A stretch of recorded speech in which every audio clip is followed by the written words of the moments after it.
I trusted him. He trusted me. He had very complementary skill sets to me and vice versa.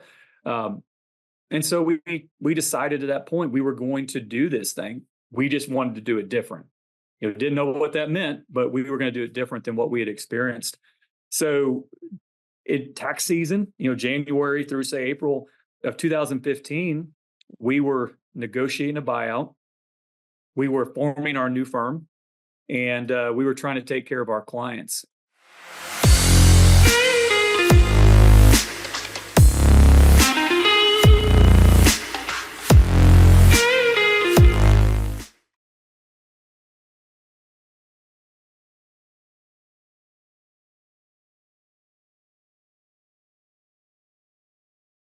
In this episode, I'm glad to be joined by Bill Ladd and Jared Duckett, the brilliant minds behind Duckett Ladd, a CPA firm dedicated to dental professionals.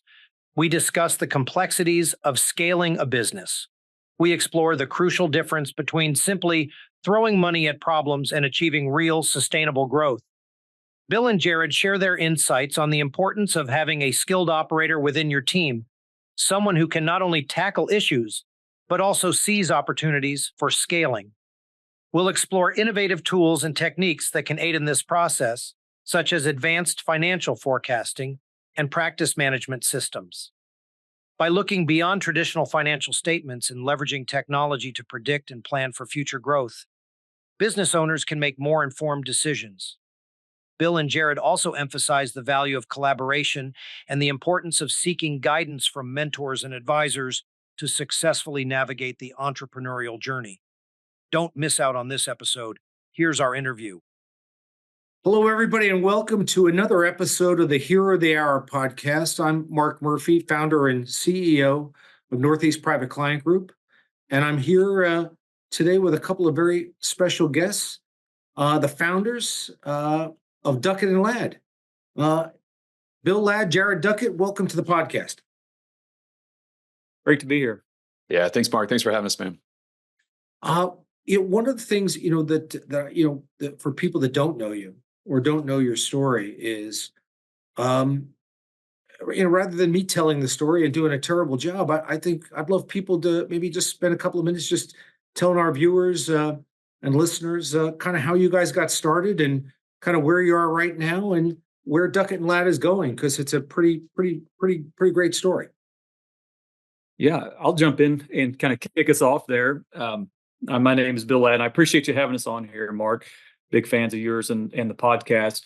I guess you would have to go back to years and years ago, back in late 90s, and I was at a larger firm, came out of college, joined up with a large firm, had a really good experience there, a CPA firm. We're CPAs in the dental space, and was progressing well, and moving up the chain like I thought I should, and was having a great experience, and just kind of got a call randomly from a small group that was actually looking to expand into the town where I was living, actually from my hometown, and they were expanding into Springfield, Missouri, which is where we're based.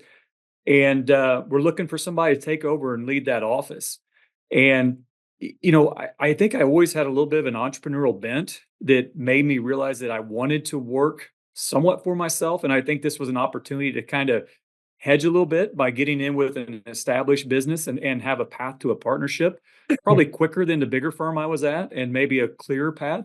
So I jumped off, and, we kind of jumped right in, and it was very tough. He's kind of building a business from scratch pretty much. And my first hire was Jared. He came in as an intern.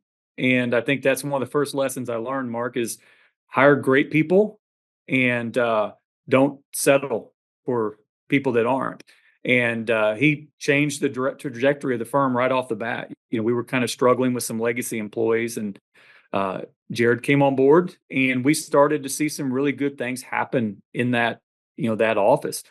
The problem with the office was we were kind of growing into 3 locations, and really, if you want to talk about, in a business term, silos were being formed, cliques were being developed, whatever you want to call it. It was a lot of traits that we see in unhealthy partnerships were really starting to percolate in the partnership we were in. And I will be the first one, and Jared will too, raise our hand and say we were as big of a problem, part of the problem, as anybody in the firm. It was meetings after meetings. It was, well, we're going to do this. You guys can do that. Kind of these unilateral decisions that really weren't aligned with any common objective or goals. And it was just pretty destructive. So back in 2014, we hired a consultant to come in to the group and help us try to talk through what's going on. We thought it was really more in relation to how we're going to compensate the partners. But this guy, to his credit, came in and realized that we were all just sitting on a massive powder keg.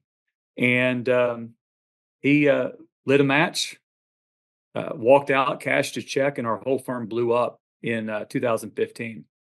Was that a disaster or was that great? I can't figure Well, out which. at the time, it was the worst. It was the biggest trough of our life, maybe until COVID came, right? But it was terrible at the time because it happened right after the start of a new year, and with accountants, that is not the best time to reorganize a business. So, really, what we were looking at, Mark, is first of all, Jared and I had to go have lunch one time and sit down and just say, "What are we going to do?" It would have been super easy to say, forget it. Let's just go out. We can become a professor at the university. We can become a private controller. I can go back to my bigger firm if I wanted to. But Jared and I knew that together we could do some really good things. I trusted him. He trusted me. He had very complementary skill sets to me and vice versa. And so we decided at that point we were going to do this thing. We just wanted to do it different. Didn't know what that meant, but we were going to do it different than what we had experienced. So in tax season, January through say April of 2015, we were negotiating a buyout. We were forming our new firm, and we were trying to take care of our clients. And it was tough. One big lesson I learned, Mark, if I can just kind of do a real quick detour, is we learned a big lesson. And again, this is why we're so passionate about helping partnerships in particular, in dental practices, because it's so easy to kind of go in a bad direction. But, we were all close. We were all friends. We just, so had disagreements that we never talked about. So when it came time for some tough decisions, we couldn't make them. As a group, we wouldn't make them. And so that's when the thing started to kind of dissolve. But instead of having open, fruitful dialogue, discussion, negotiation, emotions kind of rode high, and we all just lawyered up. And this thing went from something that probably could have been worked through pretty quickly to screeching to a halt to dragging out, and probably drug out for 2 months and cost us a lot of time, stress, and money. And I'll never forget, Jared came in my office one day. He said, "You got to do something. We can't keep doing this. This thing could stretch out forever. We got to get a break and move forward." And the managing partner and I were really good friends.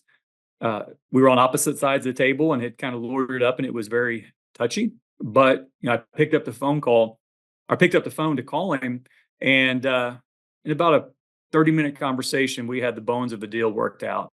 And about 2 or 3 weeks later, it was done, and we were moving on. And that's the big lesson I learned is just talk to people, have honest dialogues. Don't, hide behind attorneys or, don't shy away from those tough conversations, because those are some of the most important ones you'll have, whether it's with your team or partners, stakeholders, whomever. So, flash forward, we're now our own firm, Duckett Ladd, 2015. We had come from a very generalist type firm that did a little bit of everything. And we knew pretty quickly that, if you bounce from an architect to an attorney, to a dentist, to a contractor, to a real estate developer, you really never understood their businesses like we wanted to. So we knew we needed to niche out. And we decided that we would start with real estate. We had a really heavy background in real estate prior to the split. And we started working with real estate professionals, developers, contractors, those kind of folks. And that was going really well. And then we decided we needed to kind of diversify. And we decided to look at our client base and say, who do we like working with? And dentists were top of the list. dentists and accountants are a lot alike. We see the world the same way a lot of times. And so it was a very natural fit to say, we're going to have our real estate bucket and we're going to have our dentistry bucket. And those are our two niches. So, kind of keep going forward to 2020, excuse me, COVID hit. And, that was probably the best thing that ever happened for us in the dental space, because all of a sudden the accountants who were always on the fringe of people's consciousness became very important parts of their lives. And so it allowed us to really step into a void and try to give people good data and help them make good decisions and really solidify the value prop we had for dentistry. During that time, we also had a partner who was kind of running the real estate side of it. And, we just really weren't aligned in where we wanted to go. Jared and I were really excited about the dentistry space. He loved the real estate. And we kind of took the lessons we had learned from our previous split, had a drink at a country club, and hashed out a deal in 15 minutes. And he was able to go on his way. We kept the dentistry side, and both of us are doing really well. So, that was just kind of a burn the ships moment, where at that point, we're 100% dentistry.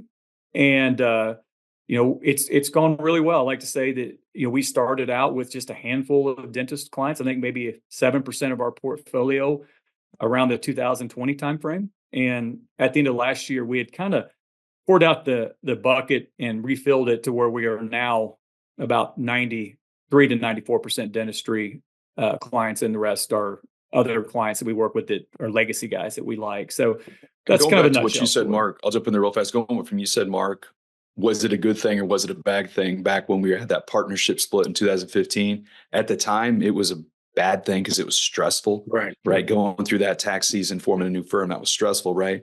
But sometimes the stressful things you do lead to, the good things, right? Which is where we are now. Because would you agree, Bill? Like, it would have been darn near impossible at the other firm with multiple people at the table. Let's say Bill and I went and said, hey guys, we're going to go all in on dentistry. We're going to go 100% dental, and we're going to transition all our existing clients out and replace them just with dentists. I think they would have looked at us like we were crazy. Would you agree? 100%. That never would have happened. It does sound crazy when you think about it. And like putting it back, it does sound pretty nuts, actually. I mean, I get it. I mean, it makes perfect sense now, but in retrospect, in hindsight, that's a pretty ballsy thing to do.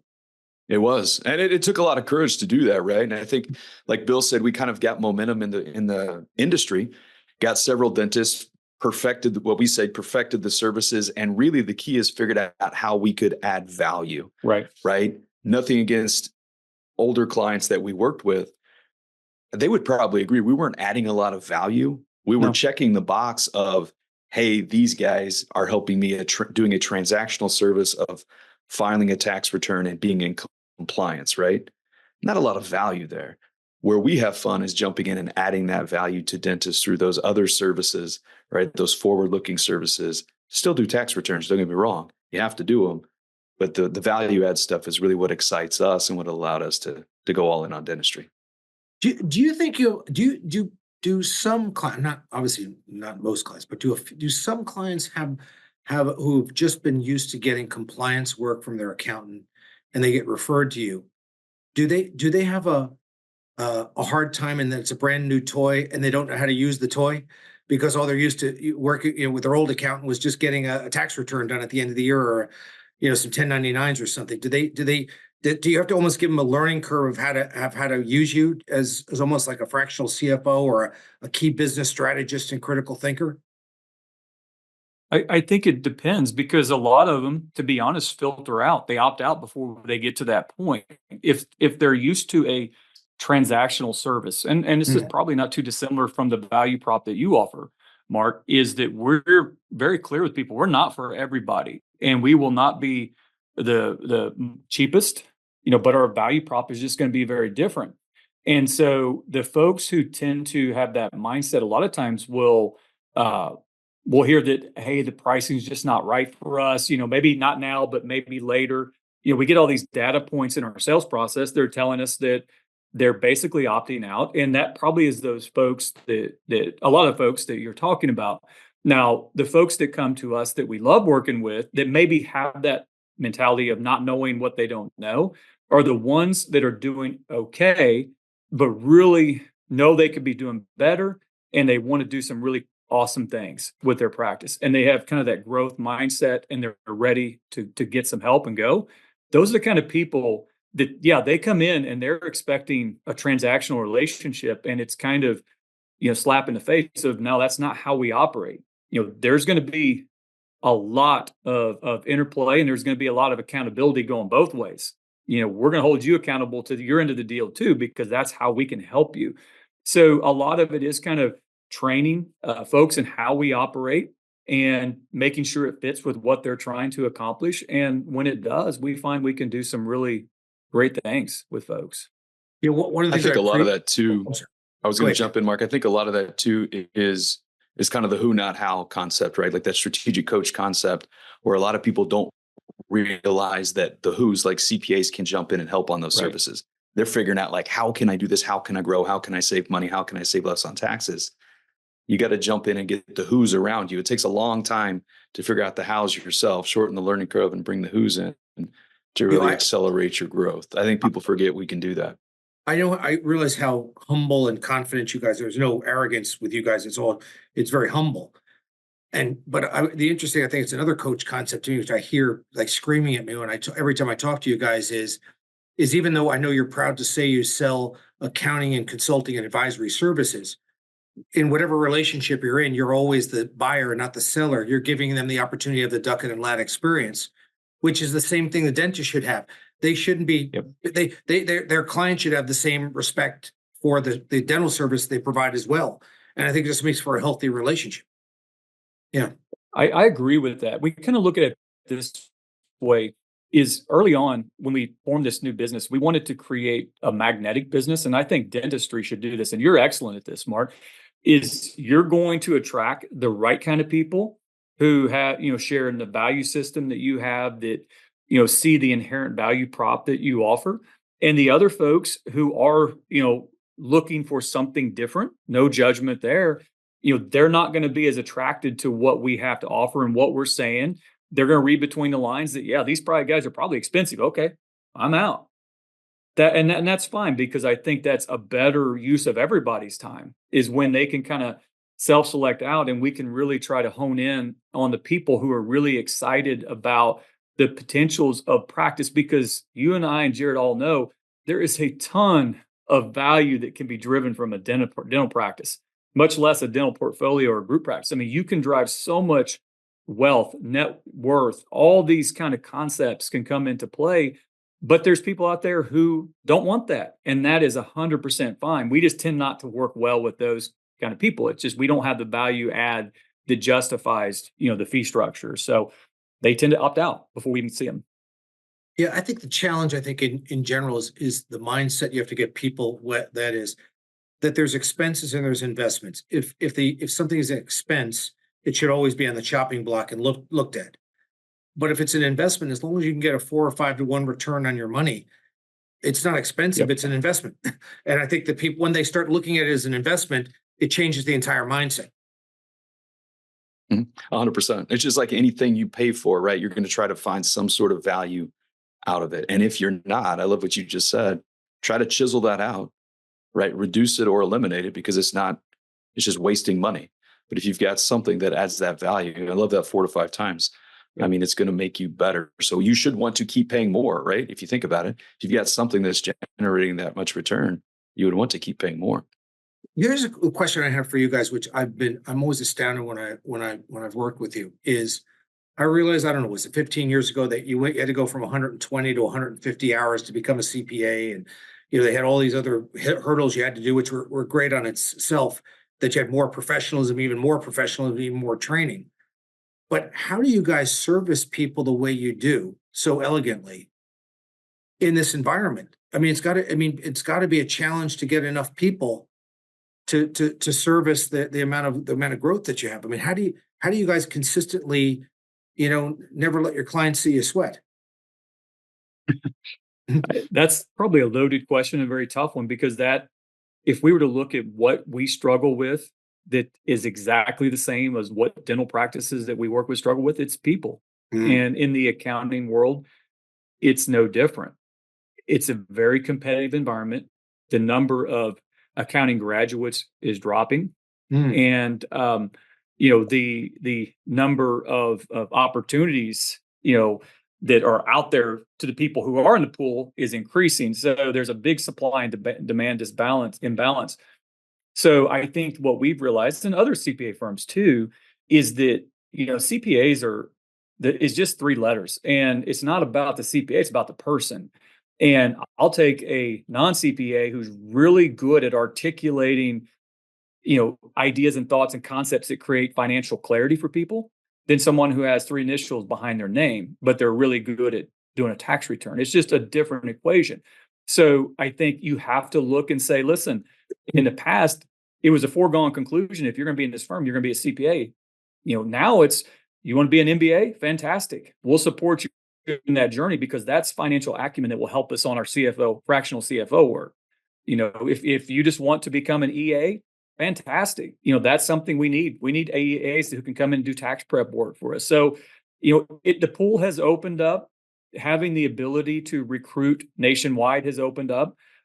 Really trying to instill a mindset of, I want to be confident that any one of my people who are in a client-facing role could hold a meeting with a client, and I would look and say, that's better than I could have said it. If you have that mentality, we tend to find that it all kind of works its way out, where we don't have to be the ones that is constantly micromanaging those client relations, and we know that they're going to be taken care of. So that is an aspirational goal we always strive towards. We're better at than we've ever been, but that's always something we're trying to improve and get better of, is making sure that we get the right talent, but they're serving our clients in the right way effectively. Yeah, I'll jump in and say, this is, Mark, a quote or something you said on a phone call several months ago. And I'm gonna pooch this here, but something to the regard of, I don't look at other businesses as competition. I look at being a differentiator, or something to that effect. And I think if you look at the old school CPA firm mindset, and I think this is why people aren't going to the CPA profession myself, is you jump in, you've got this busy season, you're working 80 hours a week and you're going bonkers. And then you get out of tax season and you're still busy, right? It's just a constant hustle. And I'm not against hard work, right? I'm a firm believer in hard work. But what we're trying to do here, as a lot of other CPA firms are doing, is differentiating themselves from the other people that are still doing that, right? We work hard here, but we don't work 80 hours a week during tax season. We don't want that, because if we continue to do that, we're not going to get these other people into this. So if you differentiate yourself just a little bit, and I use this with Bill all the time, in this industry, I think we're in a great industry, because if you stick out just a foot, you got like 20 CPA firms in a row. If you stick out just a foot, you're going to stick out like a sore thumb. Be really, really nice to people. Don't have them work their tails off. Educate them, treat them like people, and then have a good culture and have fun. That's the differentiation that you say, Mark, that I think will set us apart. I'm not going to get me wrong. Finding people is still hard. That thing that, like, I thought I had a very successful business, but the thing that put gas on the fire was probably about 20 years ago, 15 or 20 years ago, where the clients were always number one. The clients were always right. Clients were number one, and they're still always right and number one. But once I realized that my staff was as or more important than the clients, and I made that mental shift from a 22-year-old to a guy, 35 years later, I go, oh, that was like the game changer. And once you took care of your people, because you want to grow your business, and the light bulb went on. You don't really grow business, you grow people, and it's about investing in people. And that was like so with culture, how have you guys built the incredible culture that Duckett and Ladd has? What did you do to build it, or what did you do to keep it rolling? Yeah, I'm going to start by riffing off of what you just said, Mark, with the fact that the reason I think we enjoy talking to you is we speak the same language. When we first came up, with Duckett Ladd, we decided we needed to kind of come up with our core focus, our reason for being. And what we came up with was strive every day to make the lives of our clients and team members better. That's what we came up with initially. And we were excited about that. And then we realized pretty quickly that we had those two reversed. And so we actually changed our core focus to strive every day to make the lives of our team members and clients better. Just that one Wow. small shift, I think, completely changed the mentality of how our people interacted, with each other, and then it affected how they interacted with the team. So that is probably a big part of establishing the right culture, is just making sure that we have our core focus in line, which is that we're going to try to make each other's lives better, which we know will make our clients' lives better. And then we know that we're going to build out a system of values that are going to be how we hire, fire, reward people, is how they are acting in accordance with our value system. And what we find is that if we have the backbone and courage to do what we need to do, which is when we see people who are not living up to our values, to address it and eventually maybe even help them find their next opportunity, then the culture starts building on itself once people trust that you are actually who you say you are, and that your core focus and your core values are all aligned. So I think that's the heart of the issue. I mean, you could go into the individual specifics of how we try to help our teams, how we coach them up, how we try to put them on a winning team, which I think is a big deal. And some of the perks we have, but at the end of the day, I think it's all about being an authentic person to who you are, who you say you are, and making sure everyone else is too. That's how I see it. Jared, how would you answer that? Yeah, I mean, you said it perfectly. I would add just a couple things. I think a lot of it, I go to that team mindset, right? If the team members can feel like they're a part of the team, right, they're truly going to love where they work, right? And they're going to try to win every day. And I think some things we do, not to pat ourselves on the back at all, but like, we're extremely transparent with the team on where we're at, where we're going, and how we're going to get there. And then we try, and I'm not the best at this, Bill, you'll agree, but try to put that self-employed mindset into all the team members. Let's say you've got a head of a department, well, typically in some other places, they're looking up and being like, hey, what should we do? How do you want to do this? What do we need to make as the next move? If you put that self-employed mindset into them, treating them like they're on an island by themselves and this is their ship to steer, what would you do? What decisions do you think we need to make? And that's where you truly have a team mentality of all kinds of ideas coming to the table. So that transparency and that self-employed mindset is huge. And I was talking to somebody the other day, talking about the team versus your clients. And if a client hears this, don't take this wrong, but you truly know if your team members are coming first over your clients, or you have the right team on board when you're laying in bed at night. And you're not thinking, oh, what if I lose that client or that client or that client? You're thinking of, oh, what if I lost that person or that person or that person, right? Losing a client's bad, don't get me wrong, but losing those core team members, which they should all be core team members, if it hits really hard, that's when you got the good people around you. For somebody that doesn't spend a lot of time thinking about this, if I was an entrepreneurial thinking dentist and I was looking for a great relationship, what should I be expecting from my accountant? What do you think of what do you think somebody should say? I'm telling you that when you answer this question, there's going to be people watching this going, I never thought my accountant should do this for me. Because you guys do some incredible, remarkable things with your clients. So I would just say, so what should I be thinking? What does a great relationship look like? How do you play your role at helping me create multi-generational wealth, or create this abundance for my family and my business and my employees? What should they expect, or what should they aspire to? I'll jump in there first, Bill. The first thing that comes to mind, and I answer off gut a lot of times, is I don't think many people think of the accountant as somebody on their board of directors, right? You always look at that entrepreneur. They've got their board of directors. They've got your financial advisor, right? They've got their attorney. They've got their banker. A lot of times never think about, I'm going to call him the tax guy. They never think about the tax guy, but they should. If they truly want to get better and surround themselves with a board of directors that's going to take them to the next level, that CPA consultant advisor there has to be on that team, because it's a key component that's going to help them maximize the value of their business, make it more efficient, which is that golden goose that's going to create the wealth to take them to the next level. So that's where we like to fit in. We want to be on that board of directors, to sit there at that table, right? And really be the people that they come to when they're asking those high level financial questions regarding tax and the profitability of the business and how they get better. I don't think a lot of people think about that. Yeah, I mean, obviously the clear-cut answer you could throw out there is proactivity. That's kind of the buzzword that everybody throws out there. And I think that's true.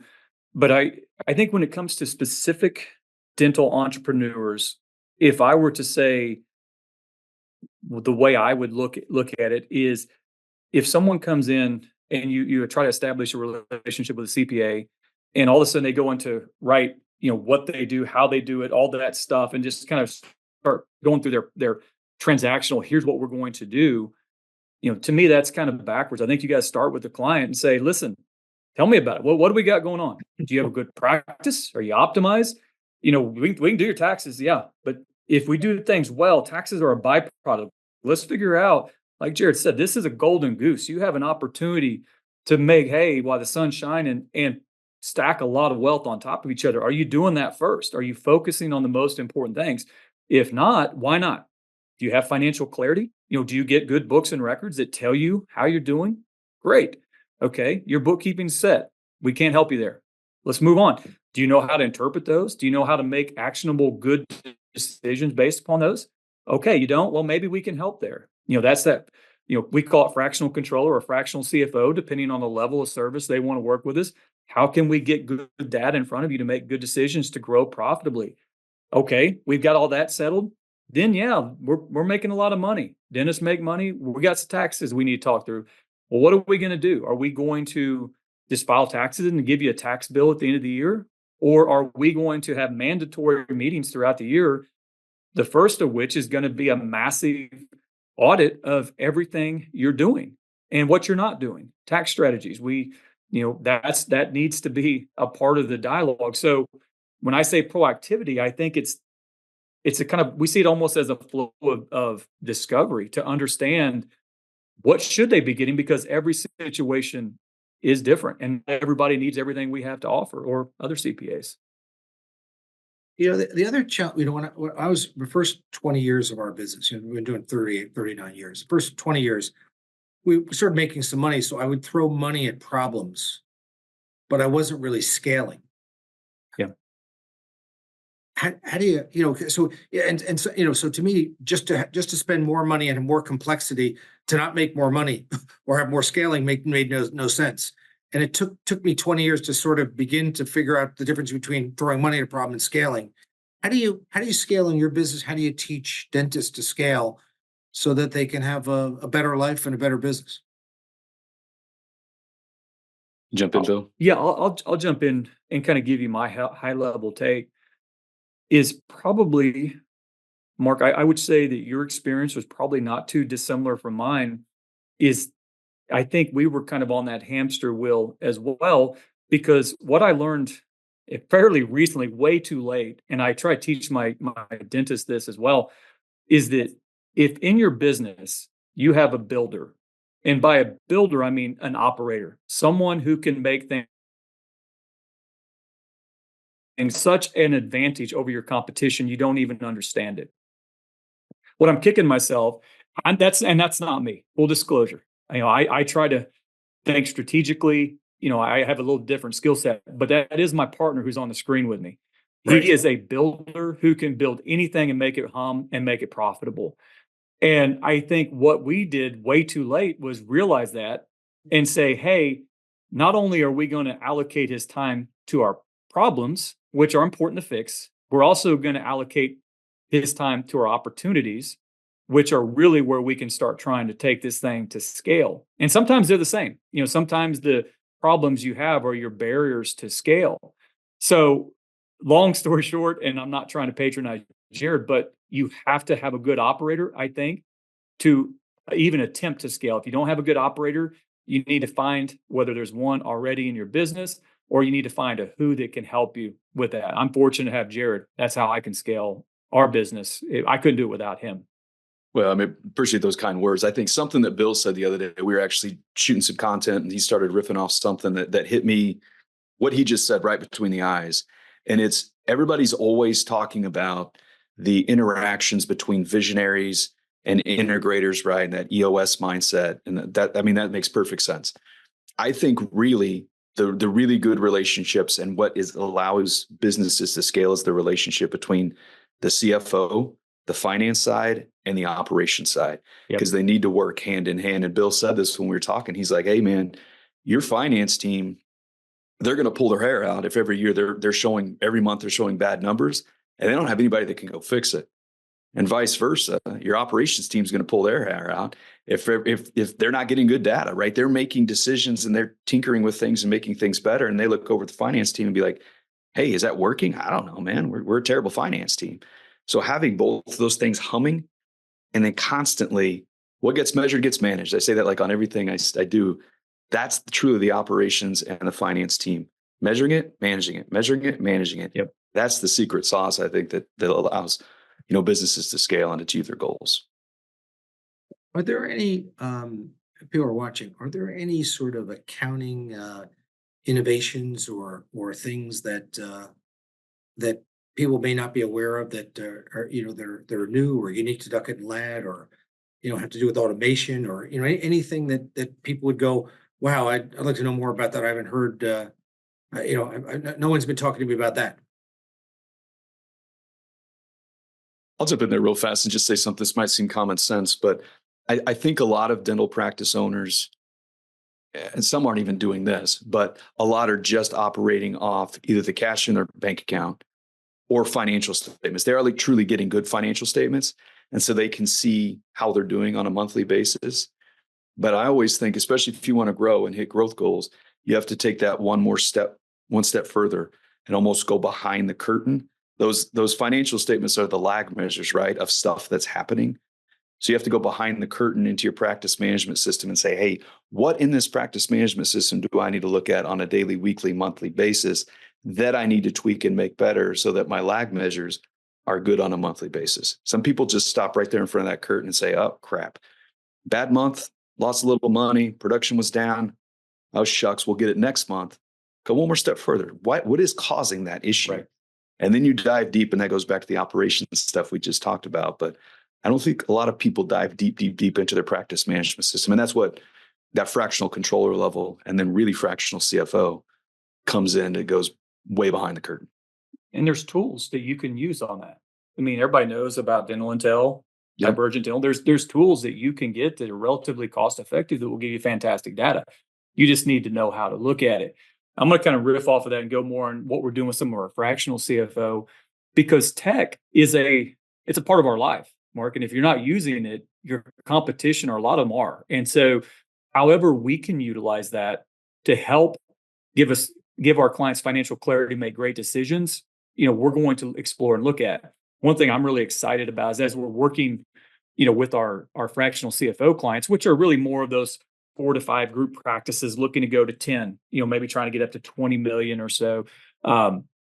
There's opportunities to not just look at what's happened, through your monthly financial reviews, through your, practice management metrics that Jared's talking about, but you can actually start forecasting out and start looking at what will happen or what has to happen to hit the goals you want to get. Guess what? Staying with your 4 legacy practices, even with, decent growth, they're not going to hit your goals. We need to go out and look at acquisitions, things like that. But what's really cool, some tech that's coming into play, is that if you have people who have good data, good historic data, and first of all, have good historic data. If you do not, make sure you do. But there's tools out there that will basically automate out and use AI to tell you this is what we think you will do. And so it kind of creates what we call like a rolling out of bed forecast. That's like, if we just keep rolling back what we've historically done, these are the results that you'll get. And sometimes they're good, sometimes they're bad. But what we like to do then is say, okay, that's what it says we'll do, but we've kind of worked on our goals together. And let's look through and stack that projection up against what we want to do. And how big is the difference? And what focus can that create on what we need to be doing to make sure that we can start slowly over time bringing that auto forecast in line with the forecast we want to hit and make the decisions that's going to help do that. So there's always tech coming out that's going to help dentists make good decisions. We just tend to focus on the financial side and found some really good stuff that is pretty powerful. You said something earlier when asking questions. Always reminds me of, like, we always say, the good ones. You said something 15 minutes ago, Bill, where you said, it always reminds me. We always say the good ones tell, the great ones ask. It's amazing how people will open up to you if you just ask them the questions. You're not a mind reader. You ask and they tell you, and then that's how you can help them going forward. But I would just end by say, the last question is, you advise entrepreneurs and aspiring entrepreneurs all day, every day, and twice on Sunday. Any last comments for somebody watching this today? They might get. They've got a lot of pearls of wisdom. I'd love to get one last pearl of wisdom. I would just, this is what I always say, with basically brand new clients as well. It's kind of what Bill said, is like, what do you want to truly create? I think a lot of people just work, and they never stop and think, man, what am I doing this for? What's the end look like? Step back, get a cup of coffee, grab a beer, whatever your thing, and just say, what do I want to do? Where do I want to go? And figure that out. And then figure out, how am I going to get there? Because if you never stop and literally have that beer or have that cup of coffee and have that thought process, you're just going to go on that hamster wheel over and over and over again, and not get to what you truly want. So stop, get out of the practice, go on a park bench, get somebody to talk to. Where do you want to go? What do you want to create? What do you want to do? How are you going to get there? And don't always think the who. Think the who, not how. Who can help me get there? Because if you try to do it all on your own, it's going to be really, really hard. But just stop and figure out what you want to do. That's great. I'm going to riff off of that and say, this podcast is about heroes, right? That's kind of the theme of it. I personally believe that anyone who's willing to stick their neck out, hop in the arena, and take the entrepreneurial journey, they're heroes in my mind. Now, the problem that we all know is heroes don't always win in the end. Most times they do, but they don't always win, right? So the great ones, if you follow the hero's journey, they have guides and mentors who try to help them along the way. That's the who. Mark, that's you. That's one thing we like listening to you guys, is you guys know the business of dentistry and provide valuable insights. It's not just investment advising. You're helping them as business owners. When you couple that with a good CPA, with a good attorney, you got that board of advisors, and not many people look at it that way. They look at you, they look at us as transactions, and that's a problem. I think if you really want to level up, I think you need to look at that differently and find those right who's. Yeah, as I said, with everybody's business, it's all about collaboration. It's about collaborating with great people. If you put smart people together, if you can't create abundance, that's one of the things I appreciate about working with you guys, is that client immediately sees that entrepreneurial synergy, and they realize that they're getting something they can't get anyplace else. And I think that's what we all aspire to do. But I appreciate you guys. Thank you for taking time out of your day, and just appreciate having you in my life. And I will talk to both of you soon. Thank you. You got it. Thanks for having us, Mark.